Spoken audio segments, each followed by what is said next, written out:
Kita sadar dan kita tahu bahwa Ustadz Agustan ini memang pembohong besar. Itu, kita tahu itu anak itu, bro. Dulu SS dia. Oh, saya belum sebut nama tapi bro tahu. Agus itu toh? Iyo, Agus, iyo. Dulu anak SS itu. Bukan pendeta penting itu lah. Dia baru tidak tamat, kayaknya tidak tamat SS itu. Terus? Terus dia praktek di Kalimantan, terus kecewa dengan pendeta. Dia kecewa dengan pendeta, terus waktu istri sakit tidak di apa begitu masalah. Seperti merasa tidak diperhatikan begitu. Gitu. Dia habis praktek itu di Kalimantan. Anak tidak tahu, dia dulu labil kayak menyendiri dia. Soalnya kayaknya dia juga dulu kan tatoan. Oh, itu dia yang tato-tatoan itu. Iya, dia pun kaki kiri. Satu les dengan beta itu. Satu letting. Iya, bro, dia pas beta masuk itu kayaknya dia di kelas 2 atau kelas 1 itu. Dengan Kiel juga dia kenal. Oh, berarti waktu kaget. Pas beta pun kakak bilang ada pendeta gitu, mau tanya di kamu. Terus siapa sih? Beta sing tahu, bro. Terus kemarin Kiel cerita itu loh, yang Agus itu loh. Dia pembini itu nama Nengsi, terus cerai. Oh iya, saya dengar katanya dia cerai sama istrinya sih. Iya, Nengsi itu. Nengsi. Bro pasti kayaknya bro lihat itu, kalau lihat orangnya Nengsi itu ingat. Nengsi saya seperti ingat sih. Iya, sekitar tapi dong tidak lama toh. Iyo. Itu tidak usah ditarik di data, tidak ada di data, itu dia cuma anak ICS. Jadi dia saya mau cuman dia punya kartu jabatan, pernah jadi pendeta. Oh, tidak ada, ICS tidak. Kayaknya tidak selesai juga ICS itu. Iya. Kayaknya sih. Makanya kan begini, bro. Iya, kita ikuti bro kakak terus itu. Itu, bro tahu ya. Kita ikuti. Dia mantap, bro. Dia ancam-ancam, bukan ancam, maksudnya dia kayak seperti teror-teror begitu, bro. Kok kurang aja? Iyo, dia bilang, dia kasih foto-foto di YouTube, bro, lihat tuh, dia ada Yunias, ada Pak Tewi. Iya, dia kan kecewa itu. Iya, maksudnya begini, dia seperti teror saya punya abang itu, minta-minta ketemuan lah, apalah segala macam begitu, bro. Oh, begitu? Iyo. Gini, bro, dia itu, bro. Iyo, tapi maksud kayak murtad jauh itu. Kalau itu kan ya nggak masalah, yang sekarang dia bilang, dia kan ngaku katanya dia dulu pejabat di GBPS. Pejabat apa Agus itu? Makanya kecil itu. Saya ingat waktu dulu kan kita pernah ngobrol masalah pemilihan terakhir ini pengurus MP kan. Saya ingat dulu itu bro bilang pendeta Yatta Sekum atau ketua 1 gitu, saya lupa kan.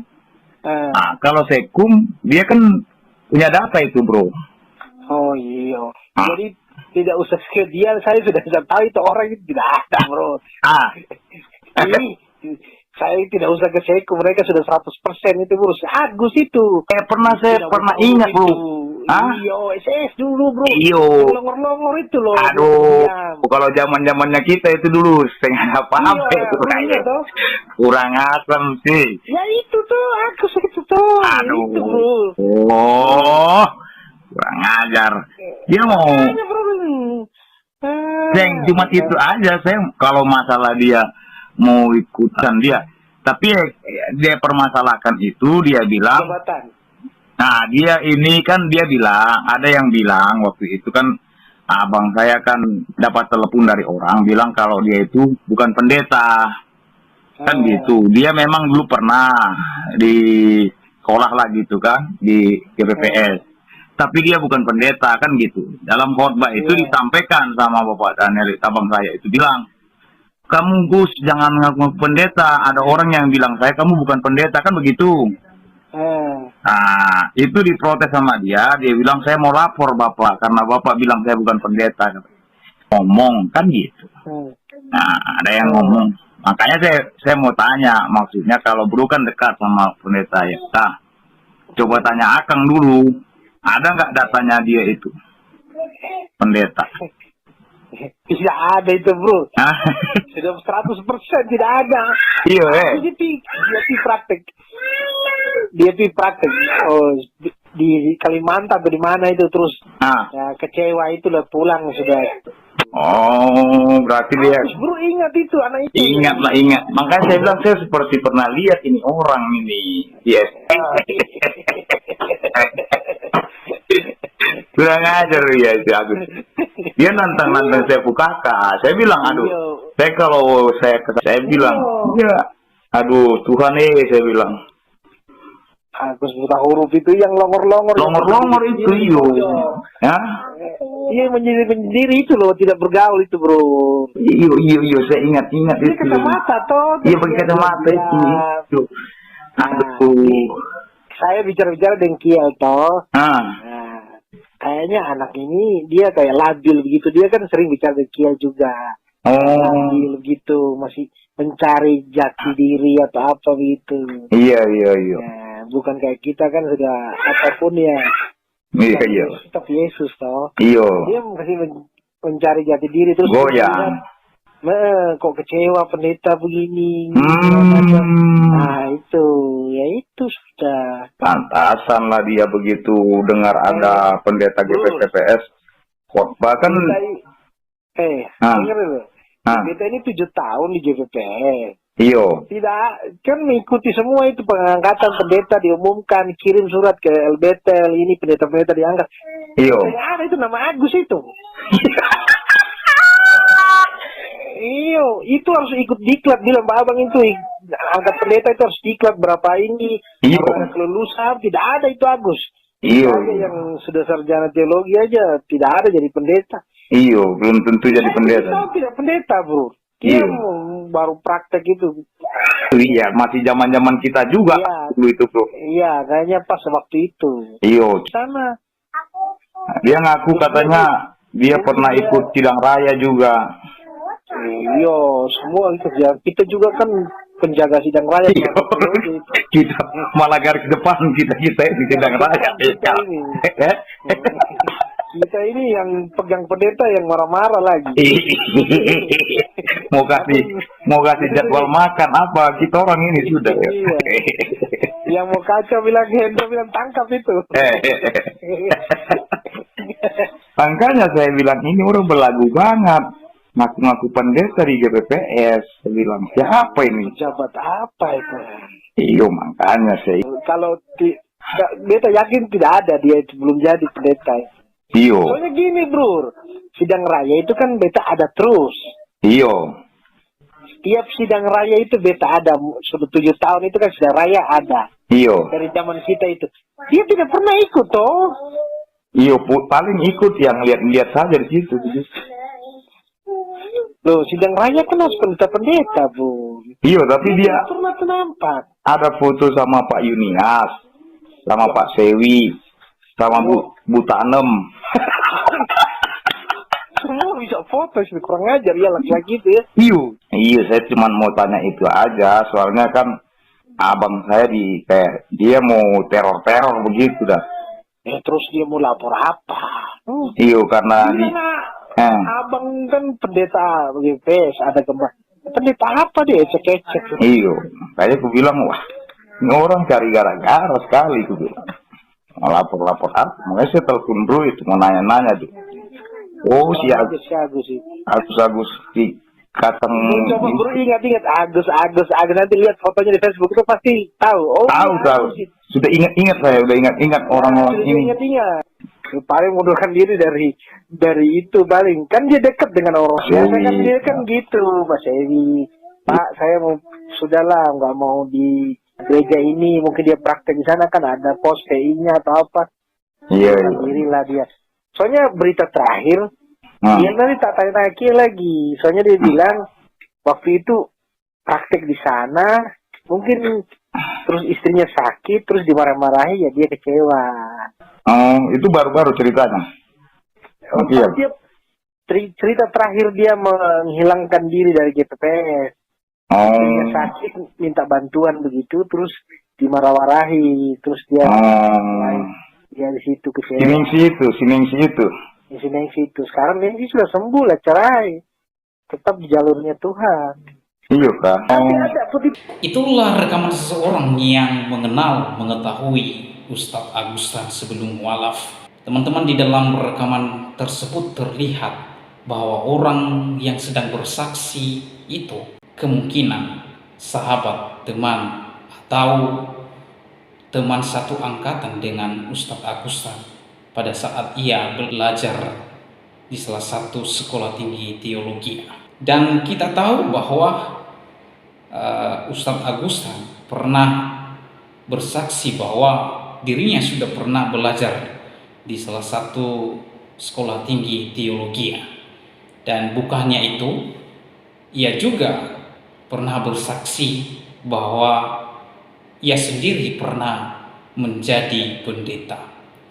Nah, teman-teman, yang perlu saya soroti di sini, katanya ia sudah pernah belajar teologi, katanya ia sudah pernah menjadi pendeta.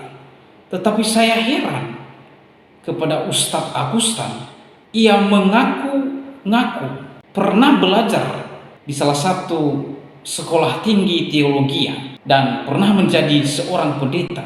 Tetapi mengapa sikap hidup Ustadz Agustan semakin brutal? Bukankah waktu Anda belajar sekolah tinggi teologi adalah belajar sesuai dengan Alkitab, belajar firman Allah? Bukankah ketika Anda menjadi seorang pendeta adalah Anda sedang memberitakan kebenaran, Anda sedang memberitakan Yesus Kristus? Tetapi mengapa sikap hidup Anda sampai hari ini semakin brutal dan semakin menjadi-jadi? Tidak lebih daripada iblis. Yang perlu kita pertanyakan kepada kehidupan Koho Agustan, karena di dalam video yang beberapa hari yang lalu bahwa ia melecehkan, menista Alkitab dengan cara mengkentutin Alkitab dan menantang Tuhan Yesus untuk membunuh dirinya. Jadi yang menjadi pertanyaan adalah, pada waktu Ustadz Agustan belajar teologi, Bapak belajar teologi apa? Bapak belajar teologi kebencian? Bapak belajar teologi fitnah? Bapak belajar teologi kepahitan? Bapak belajar untuk membenci manusia lain? Di dalam doktrin dan ajaran kekristenan terkait dengan hal ini tidak pernah mengajarkan teologi kebencian, teologi fitnah, kedengkian, kepahitan terhadap seseorang. Sekali lagi, di dalam teologi Kristen tidak pernah mengajarkan orang untuk membenci, tidak pernah mengajarkan orang untuk melakukan fitnah, tidak pernah mengajarkan orang untuk menjadi kepahitan terhadap orang lain. Tidak pernah, baik teologi dan doktrin tidak pernah mengajarkan kebencian, dengki, fitnah, dan dendam. Tidak pernah. Tetapi kalau Ustadz Agustan menciptakan teologi baru, nah ini yang jadinya Anda dan sampai sekarang Anda sama seperti kelakuan iblis. Karena iblis sukanya fitnah, iblis sukanya kebencian, iblis sukanya kepahitan terhadap seseorang. Dan inilah yang Anda lakukan akhir-akhir ini terhadap kitab suci orang Kristen. Jadi akhirnya Anda viralkan dan akhirnya juga Anda mengalami sakit. Saya tidak menyimpulkan bahwa itu langsung hukuman dari Tuhan. Ya, kalau Anda menantang Alkitab dan menantang Tuhan Yesus, ya silakan Anda berhubungan dengan Tuhan Sang Pencipta langit dan bumi. Anda berhubungan dengan Allah sendiri yang menciptakan Anda. Jadi dalam hal Anda meminta untuk dibunuh oleh Yesus, terserah Tuhan saja. Tuhan tidak pernah tidur, Tuhan tidak pernah lalai. Tapi pertanyaan, apakah Anda sudah siap bertemu dengan Tuhan Yesus?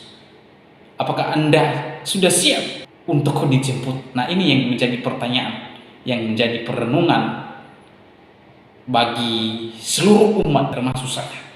Ketika Yesus datang kedua kalinya, apakah saya sudah siap? Itu yang pertama. Yang kedua, Anda mengaku-ngaku bahwa Anda sudah pernah menjadi pendeta. Ya, baiklah kita anggap bahwa Ustadz Agustan sudah pernah menjadi pendeta. Walaupun di dalam kesaksian seseorang tadi dalam rekaman tersebut, dan orang itu menceritakan bahwa ya, Anda belum pernah menjadi pendeta. Tetapi berdasarkan pengakuan Anda sudah pernah menjadi pendeta. Ya, kita anggap itu benar. Ya. Jadi pada masa Anda menjadi pendeta atau pemberita firman di dalam gereja, pertanyaan saya, apa yang Anda sampaikan? Apa yang Anda sampaikan ketika Anda memberitakan firman di dalam gereja setiap hari Minggu? Firman, atau Anda beritakan firman, ataukah Anda memberitakan kebencian, kedengkian, dan fitnah serta kepahitan kepada umat yang Anda pimpin? Terlihat loh, Anda terlihat sekali seorang yang sangat memiliki akar pahit terhadap kekristenan. Kita tidak tahu apa yang membuat Anda sehingga sikap hidup Anda sama seperti iblis sampai saat ini. Anda menista, menghina kekristenan dan orang-orang percaya, termasuk saya. Anda sudah hina. Anda pernah berkata orang Kristen itu seperti obat kuat. Kalau tidak minum obat kuat, orang Kristen itu tidak ereksi. Anda sedang menyamakan kami dengan kelami, di mana seseorang yang tidak cukup ereksi ketika ia berhubungan seksual. Anda sudah menggambarkan kami umat Kristiani seperti itu. Betapa sadisnya Anda menghina kami.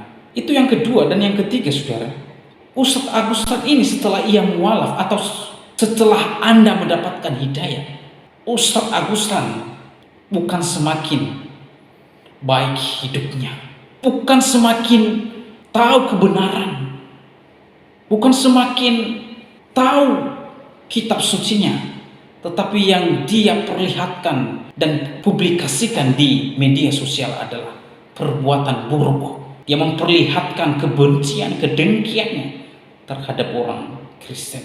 Bukankah Anda sedang mendapat hidayah? Biasanya orang yang mendapat hidayah adalah hidupnya semakin baik. Tetapi yang Pak Ustadz Agustan tampilkan dan publikasikan di media sosial malah semakin terlihat sama seperti iblis kelakuannya. Sama persis. Ya. Karena memang iblis itu sukanya itu menghina, menghujat, dan melecehkan kitab suci agama lain dan juga orang Kristen. Pertanyaannya, apakah orang semacam ini yang disebut orang yang sudah mendapatkan hidayah? Tentu bukan. Orang ini iblis pakai dia untuk menebarkan kebencian terhadap seseorang, terutama di kalangan umat Kristiani. Ia sangat benci umat Kristiani. Saya meyakini bahwa ia mualaf bukan karena ia mendapat hidayah. Sekali lagi, saya meyakini bahwa Ustadz Agustan ini bukan karena ia mendapat hidayah. Ia mualaf masuk Islam oleh karena kepahitan mungkin kepada pendeta, ya, sehingga kelakuannya seperti ini. Perlu umat muslim tahu ini, bahwa orang ini kalau betul-betul ia sudah mendapatkan hidayah, maka kelakuannya bukan semakin brutal, bukan semakin serupa dengan karakter iblis, tapi hidupnya akan semakin lebih baik. Tapi terbalik kepada orang yang satu ini. Pada video-video yang dia unggah di media sosial, yang menista Alkitab dengan meminta ayat amanat agung harus dihapus, dengan mengklaim bahwa itu ajaran iblis, ajaran yang menyuruh orang untuk membunuh sesama manusia. Ia menghina orang Kristen, ia berkata penyembah kolor, Ya, ia menghina lagi dan terus menghina. Ia mengata-ngatai bahwa orang Kristen itu seperti orang yang tidak ereksi. Orang Kristen itu harus perlu obat kuat. Dan orang ini, pikiran orang ini pikiran jahat, pikiran kotor, sama seperti iblis. Dan masih banyak hujatan-hujatan orang ini yang dia lakukan. Ya, kita tahu bahwa Ustaz Agustan pada saat ini memang ia mengalami sakit. Tetapi tidak tertutup kemungkinan Tuhan buat satu proses dalam hidupnya. Kalau saya nonton, lihat di channel teman-teman baik, di channel orang Kristen dan juga di channel saudara saya umat Islam, ya saya melihat orang ini sedang mengalami penyakit stroke. Wah, luar biasa saudara. Lebih baik mati daripada diberikan proses semacam itu. Karena orang yang sudah kena stroke itu, waduh, sangat berat. Jadi doa kami, kiranya Tuhan Yesus terus memberikan Anda kesempatan untuk melihat keselamatan dari Dia. Pada saat Anda menghujat dan Anda meminta Yesus untuk membunuhmu, Tuhan Yesus sedang melihat engkau dan Tuhan Yesus sedang mengasihimu. Ia sedang menanti engkau, Ustadz Agustan, untuk berbalik kepada jalan yang benar. Karena video ini memberkati kita semua. Tuhan Yesus memberkati. Shalom.